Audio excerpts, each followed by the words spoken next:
राजस्थान कांग्रेस का सियासी ड्रामा बार बार की जंग में तब्दील होता नजर आ रहा है। आज जिस तरह से मुख्यमंत्री अशोक गहलोत की अगुवाई में 100 विधायकों ने मुख्यमंत्री अशोक गहलोत के समर्थन में शक्ति प्रदर्शन कर नारेबाजी की, उससे एक बात तो नजर आती है कि राज्यपाल कलराज मिश्र और मनोवैज्ञानिक दबाव बनाने का प्रयास किया गया है। घटनाक्रम कुछ इस कदर बदले की होटल फेयरमाउंट से 4 बसों के जरिए मुख्यमंत्री अशोक गहलोत अपने 100 विधायकों के साथ राजभवन में विधानसभा की स्पेशल सत्र बुलाए जाने की मांगों को लेकर पहुंचे। वहां पहुंचकर मुख्यमंत्री अशोक गहलोत ने राज्यपाल से अकेले में मुलाकात की। राज्यपाल से मुलाकात के बाद मुख्यमंत्री अशोक गहलोत के साथ राज्यपाल ने गार्डन में विधायकों से मुलाकात की। राजभवन में मुख्यमंत्री अशोक गहलोत ने समर्थक विधायकों द्वारा परेड और पत्र साथ साथ पेश किए गए।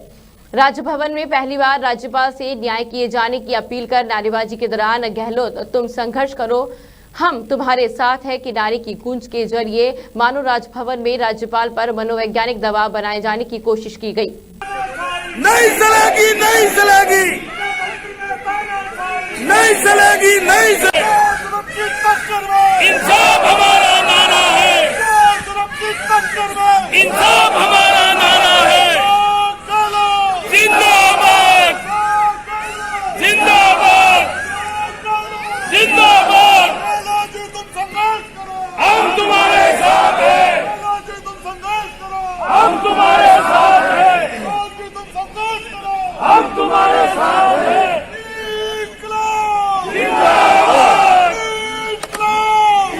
रुक कर लेते हैं चित्तौड़गढ़ की ओर। शिक्षा बचाओ संघर्ष समिति मुख्य समन्वयक हेमलता शर्मा ने मीडिया से मुखातिब होते हुए कहा कि यदि राज्य सरकार द्वारा निजी विद्यालयों की मांगों को नहीं माना गया तो शीघ्र ही निजी स्कूलों में कार्यरत लगभग 11 लाख से अधिक कर्मचारी हड़ताल पर उतारू होंगे।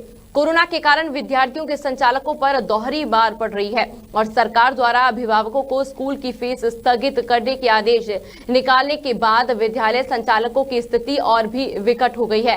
राजस्थान में अब तक 4 स्कूल संचालकों ने आर्थिक तंगी के कारण आत्महत्या तक कर ली और स्थिति बहुत गंभीर है।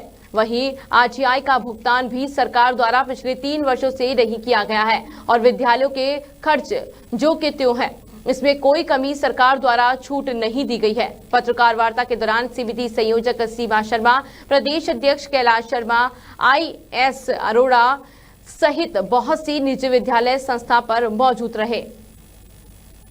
तमाम संचालक और हमारे शिक्षक 11 लाख कर्मचारी आज सरकार की दोहरी नीति की वजह से हम सड़क पर आ चुके हैं। हमारे जीवन यापन की हमारे सामने प्रॉब्लम आ चुकी है। हम कई बार गुहार लगा चुके हैं सरकार से, लेकिन हमारी सुनवाई नहीं हो रही है और इस प्रकार की नीतियां हम पर थोप दी गई है जो माननीय सुप्रीम कोर्ट और हाई कोर्ट से परे जाके which is contempt of the court, और हमारी सुनवाई नहीं हो रही है। अतः हमने ये तय किया है कि पूरे राजस्थान के 33 जिलों के तमाम स्कूलों के संगठन एक प्लेटफॉर्म पर आते हुए, तमाम शिक्षक एक प्लेटफॉर्म पर आते हुए, अगर सरकार हमारी बात नहीं मानती है, हमारी जायज बातें नहीं मानती है, तो राजस्थान की धरा पर 11 लाख कर्मचारी उग्र आंदोलन करेंगे जिसकी संपूर्ण जिम्मेदारी राजस्थान सरकार की होगी। हमारे नंबर 1 कि उन्होंने जो तुगलकी फरमान जारी किया है कि जब तक स्कूल नहीं खुलेंगे जब तक फीस नहीं ली जाएगी, तो हमारा एक हम्बल सबमिशन है। अभिभावकों की पीड़ा हम भी जानते हैं, लेकिन जो सक्षम वर्ग है, जो सरकारी कर्मचारी है, जिनका काम धंधा चल रहा है, वो फीस थोड़ी थोड़ी जमा कराएं। अन्य अभिभावक भी हम रिजिड नहीं है साहब 12 महीने का दो, ये तो हमारे बीच दुश्मनी पैदा कर दी गई है। हम आपके बिना अधूरे हैं और शिक्षा, अच्छी एजुकेशन शिक्षा स्कूलों, प्राइवेट स्कूलों के बिना अधूरी है। अतः हम दोनों को सामंजस्य बनाना पड़ेगा। जो पीड़ा आपको है, जितना कोरोना आप पर हावी हुआ उतना कोरोना हम पर भी हावी है। अतः हम मिलकर एक सामंजस्य बनाते हुए आपसी सूझबूझ से हम ऐसा करें कि आप पर भी प्रभाव नहीं पड़े, बोझ नहीं पड़े और संचालकों का भी जीवन यापन हो सके, किसी संचालक को आत्महत्या करने की नौबत नहीं आए।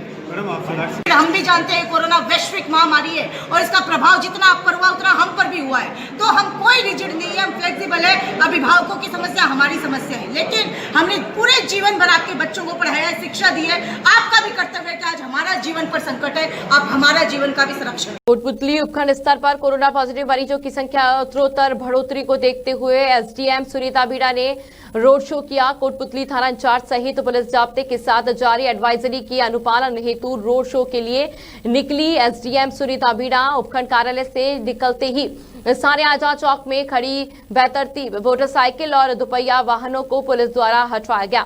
SDM सुनीता बीड़ा ने आजाद चौक स्थित मिठाई की दुकान वालों को भी अपना सामान अंदर करने की वार्निंग देते हुए कहा कि ये सब दोबारा नहीं होना चाहिए। तो वहीं पुलिस की गाड़ी का सायरन सुनने के बाद आजाद चौक में बेतरतीब गाड़ी खड़ी करके जाने वालों में भगदड़ सी मच गई। आखिरकार जिस आजाद चौक में पैर रखने की जगह नहीं हुआ करती थी, वहां मैदान साफ दिखाई देने लगा और एसडीएम सुनीता मीणा शहर भर के दौरे पर निकल पड़ी।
रुक कर लेते हैं कोटपुतली की और कोटपुतली उपखंड क्षेत्र में कोरोना संक्रमित मरीजों की उत्तरोत्तर वृद्धि को ध्यान में रखते हुए हाल ही में उपखंड अधिकारी पद पर आसीन एसडीएम सुनीता मीणा ने जारी एडवाइजरी के अनुपालनार्थ शहर का जायजा लिया और लोगों को सोशल डिस्टेंस मेंटेन करते हुए अपनी हदों में रहने की नसीहत देती नजर आई।